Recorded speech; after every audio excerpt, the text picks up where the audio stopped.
Quisiera empezar, ¿no? La exposición indicando, ¿no?, que es una necesidad que se realicen estos cambios en el diseño, ¿no?, de las nuevas centrales de generación, dado pues el nuevo marco, ¿no?, regulatorio que existe en los países industrializados respecto a la contaminación ambiental.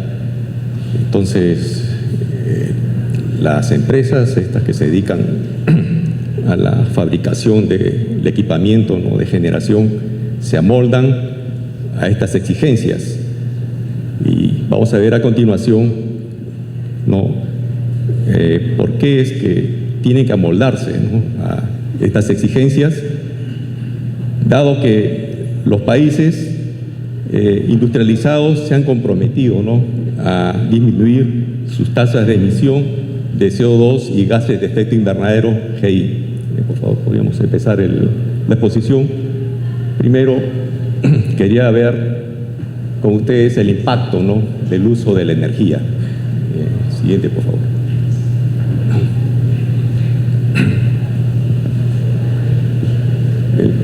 ¿Podrías avanzar? Bueno, el primer impacto, ¿no?, es el calentamiento global. Los gases GI, los gases de efecto invernadero, contribuyen al calentamiento, ¿no?, de la atmósfera por la absorción de la radiación de la superficie terrestre y la reemisión de radiación en longitudes de ondas más largas, y esto se denomina el efecto invernadero. Los principales gases de efecto invernadero son el CO2, los óxidos de nitrógeno procedentes de la combustión de combustibles fósiles en la industria, incluido la generación de electricidad en los hogares y en el transporte. Siguiente. Aquí podemos ver claramente, ¿no?, cómo es que se ha incrementado, ¿no?, la concentración de CO2 en la atmósfera a lo largo de diversos años, ¿no? En la abscisa vemos los años en los cuales se ha medido, ¿no? Hasta el año 2005 se han hecho mediciones en la atmósfera y se ve la tendencia clara, ¿no?, de incremento de esta concentración del CO2 en la atmósfera, que, como ustedes saben, paralelamente produce pues el incremento de la temperatura de nuestra atmósfera, ¿no? El siguiente, por favor. Respecto a nuestro país, otro impacto es la dependencia en combustibles fósiles y la seguridad de suministro. En nuestro país, aquí como referencia, ¿no?, pueden ver ustedes lo que es el gas natural, lo que es el petróleo, lo que es la hidroenergía y lo que es la energía nuclear, ¿no? Obviamente, aquí vemos en la primera parte, ¿no?, que se está consumiendo más, ¿no?, en lo que es producción, se consume más de lo que menos tenemos, ¿no? Por ejemplo, en la parte de las centrales hidro, podemos ver el siguiente cuadro. Podemos ver claramente acá que si nuestras reservas de gas natural tienen un cierto nivel, estamos consumiendo un poco más de la proporción que tiene, ¿no? El petróleo igualmente, ¿no?, en marrón es un poco más de lo que tenemos como reserva, y lo que es la hidroenergía es mucho menos, ¿no? El uranio no podemos decir nada porque ustedes saben que para tener un vector energético en base al uranio requeríamos una tecnología muy avanzada, ¿no?, para enriquecer el uranio. En nuestro país, claro que tenemos la reserva de uranio, pero no lo podemos vectorizar, ¿no? El siguiente, por favor. Escenarios. Siguiente. La Agencia Internacional de Energía, ¿no?, la IEA, ha analizado 3 posibles, ¿no?, futuros del uso de la energía para el año 2050. El se ha considerado el año 2050 como año meta, ¿no? Ojalá que lleguemos. El primer escenario, ¿no? El escenario 6DS, o sea, 6 degree escenario, ¿no? El escenario de 6 grados centígrados es un escenario continuista, ¿no? Que conlleva a continuar con el actual esquema con resultados potencialmente devastadores, ¿no? El escenario 4DS, ¿no? Prácticamente reformista, ¿no? Que refleja las intenciones declaradas por los países para reducir las emisiones y aumentar la eficiencia energética. Y el escenario 2S, ¿no? Que según el Papa Francisco recientemente en su última encíclica, ¿no? Ha mencionado que se tendría que producir una revolución cultural, ¿no? Y esta ofrece una visión de un sistema energético sostenible de reducción de gases de efecto invernadero. El siguiente, por favor. Aquí observamos cómo evoluciona este índice del carbono. Se ve que en 1990 la intensidad de la emisión fue de 57.1 toneladas de CO2 por cada terajoule. Y en el 2010 fue de 56.7 toneladas de CO2 por cada terajoule de energía producida. Esto refleja pues el continuo dominio de los combustibles fósiles, en particular el carbón, y en el mix energético, y la lenta adopción de otras tecnologías de baja emisión de carbono. El siguiente, por favor. Veamos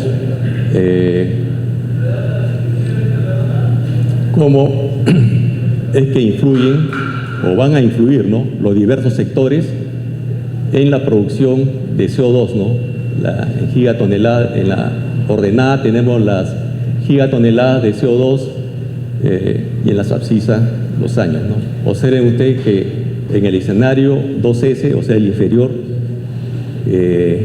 tenemos esta estructura, ¿no?, y este nivel de producción de CO2, y en la parte superior, ¿no?, que sería el escenario más pesimista, el 6DS, hay una serie de sectores que intervendrían, ¿no?, según diversos porcentajes. Por ejemplo, la generación de energía interviene en un 36%, la industria en un 23%, el transporte en un 22%, las edificaciones en un 18% y otras transformaciones en un 1%. Entonces, es nuestro interés, dado que estamos dedicados a este negocio de la generación de energía, ver esta parte, ¿no?, y que tiene un gran peso, ¿no?, del 36%, y es el sector que más va a influir en lo que pase en el futuro, ¿no? El siguiente, por favor.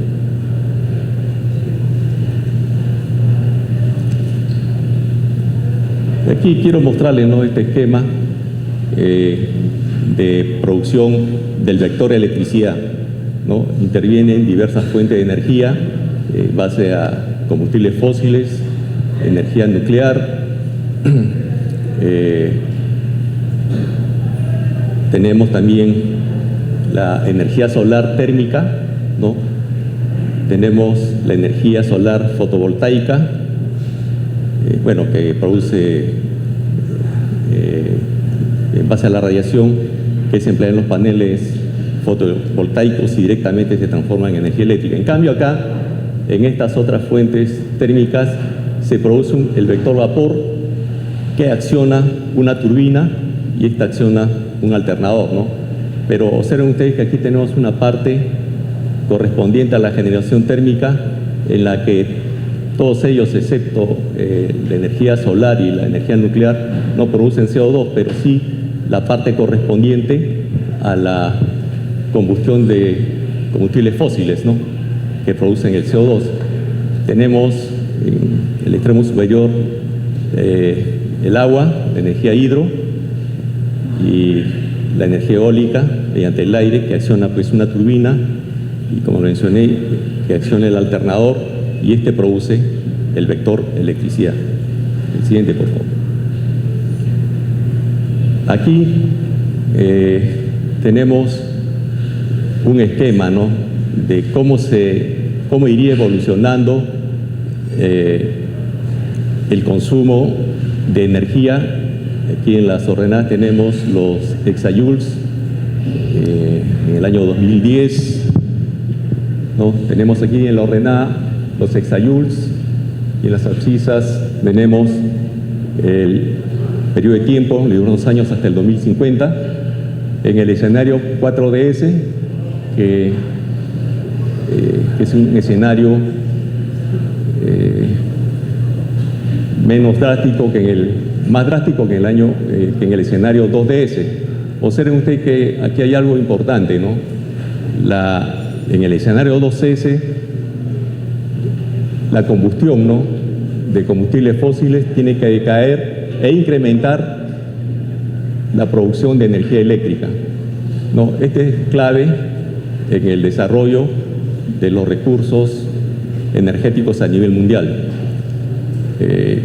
Tenemos que la demanda de energía eléctrica crece en todos los escenarios hasta el 2050, desde 80 al 130%.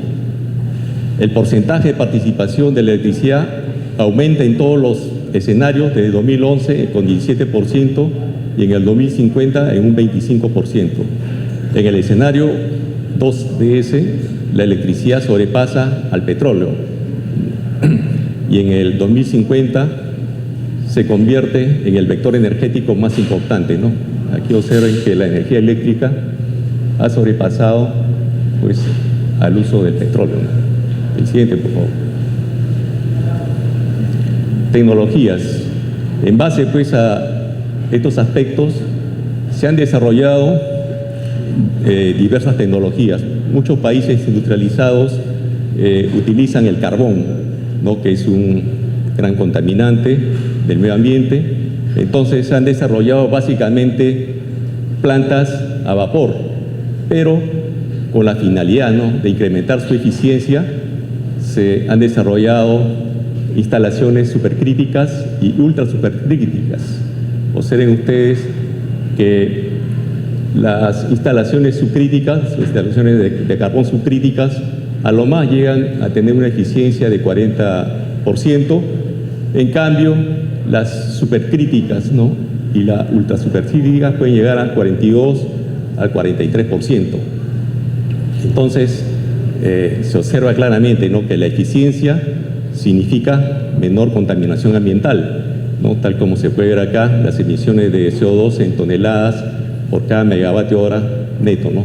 En el caso estándar, el subcrítico, 0.83, el caso supercrítico baja a 0.8 y en el ultra supercrítico 0.77, ¿no? Observen ustedes los niveles de presión y temperatura, ¿no?, a las cuales se trabaja, y esto requiere, pues, que la construcción de las calderas y las tuberías, pues, sea con aleaciones de níquel, ¿no?, que en estos momentos es caro, pero que en el transcurso de los años, con la aparición de nuevas tecnologías, mejor dicho, nuevos desarrollos metalúrgicos, puedan abaratarse, ¿no? El siguiente, por favor.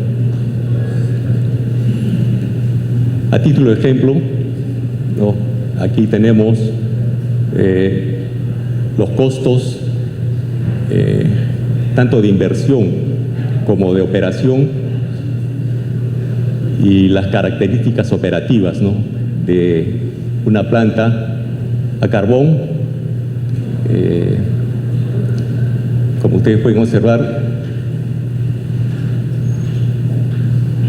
son instalaciones relativamente caras por el hecho de ser instalaciones con presiones críticas, el orden de $3.000 el kilovatio.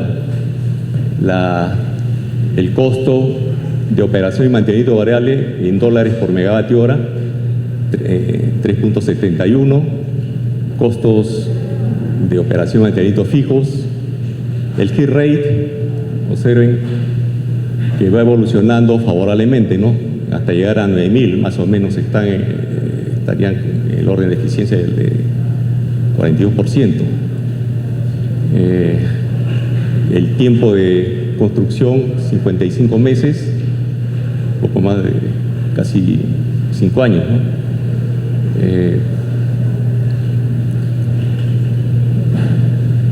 Esta es el tiempo de mantenimiento programado, 10%, el tiempo de mantenimiento no programado, 6%, el mínimo técnico, 40%, la rampa de carga está en 2% por minuto, y observen ustedes los niveles de contaminación que son relativamente bajos, ¿no? Aquí tenemos el dióxido de azufre, el óxido de nitrógeno, las partículas, el mercurio. Lamentablemente el carbón pues emite mercurio, ¿no? El CO2. El siguiente, por favor. Ya también es una instalación de carbón, pero con captura del carbono, ¿no? y almacenamiento. Estas son tecnologías ya más caras que conllevan, ¿no?, nuevos diseños en esta parte de lo que es el almacenamiento del CO2, y observe sus costos, ¿no?, casi el doble de lo que habíamos visto anteriormente, ¿no? El siguiente, por favor. Siguiente. Esta es una instalación de gasificación del carbón integrado en ciclo combinado. Sabemos pues que las máquinas de ciclo combinado son las máquinas más eficientes en estos momentos, y es por eso que para obtener, ¿no?, el uso más eficiente del carbón y que no tenga un efecto contaminante muy acentuado en el medio ambiente, se gasifica, ¿no? Tenemos acá un gasificador donde ingresa el carbón con los residuos, ¿no?, que puedan haber en las refinerías. Se somete a un proceso de purificación, un proceso de limpieza, y el gas limpio pasa pues a la estación, a la planta de ciclo combinado, donde en el bloque de turbinas a gas tenemos un generador, y en el bloque de la turbina de vapor tenemos también otro generador, como ustedes ya saben, ¿no?, y se suministra esta energía a la red eléctrica. El siguiente, por favor. Bueno, estos son otros casos de otras instalaciones térmicas que ya pueden ver ustedes los parámetros característicos que tiene cada central térmica. El siguiente, pasemos, por favor. El siguiente, también estas son otras centrales térmicas con diseños pues optimizados, ¿no? El siguiente, por favor. La primera conclusión de todo lo que hemos conversado de forma rápida, ¿no?, es la siguiente, ¿no? Según la Agencia Internacional de Energía,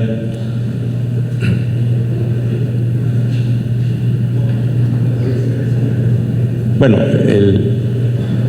disponemos de un amplio abanico de tecnologías capaces de revolucionar el actual sistema energético, reduciendo drásticamente los gases de efecto invernadero, mejorando la seguridad energética y generando un importante beneficio económico.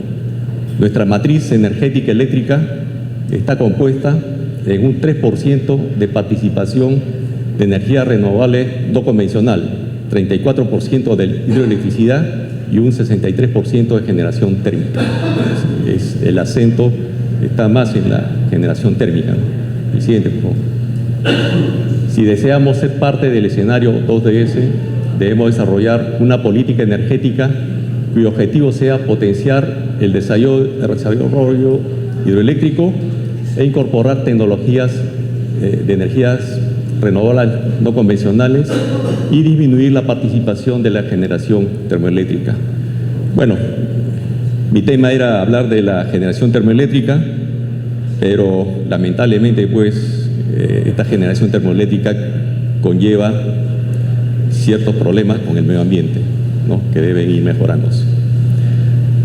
Estoy a su disposición para cualquier consulta. Gracias. Gracias.